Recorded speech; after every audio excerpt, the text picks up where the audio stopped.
30s is when they added on the motel, the separate building.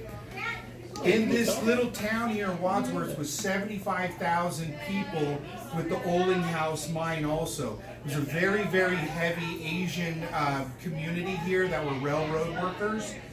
The roundabout that they moved to next to the Nugget, so when you're driving home, look at the Nugget, you'll see the railroad station. That brick building used to be across the street, and they moved it brick by brick over to where it is now at the Nugget. This town that had 5 saloons. They said they would come in after the payday. They would go down there in the morning, the sheriffs, and scoop the bodies out because the people solving their problems. They'd go down to the Truckee River. So you had a lot of cultures mixed in here. You had the rough and tough cowboys, the cattle ranchers. You had the farmers out here. Then you had a lot of railroad workers and a lot of miners.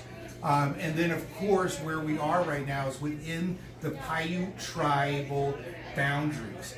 You're technically on what's called fee land. So I'm able to own this, and I pay my taxes to Washoe County, my property tax.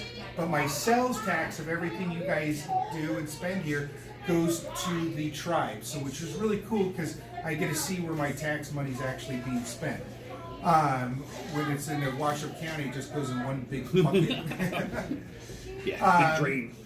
It's a very great culture out here. I'm learning a lot more about it and a lot more about the Paiute Nevadans and the history they had and coexisting in the 1800s with the new settlers. Which brings us to all the ghosts. So this was always a little Italian restaurant. A couple times it switched over to La Jolla Deli, and then I heard another kind of thing. But for the most part of its life here, it's been an Italian restaurant. Where the train roundabout was across the way, so all the mobsters from the Chicago area came and met here. Joe Conforti opened up his Mustang Ranch. I don't know if you guys are familiar with his name, but he used to own a brothel, one of the first ones in northern Nevada. He actually moved from Utah to right across the river from us.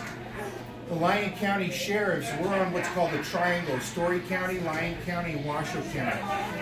So he was over in Lyon County, and whenever they get raided, they'd come rush over here, the girls, and hide. So the Lyon County Sheriff got ticked off about it and burnt them down.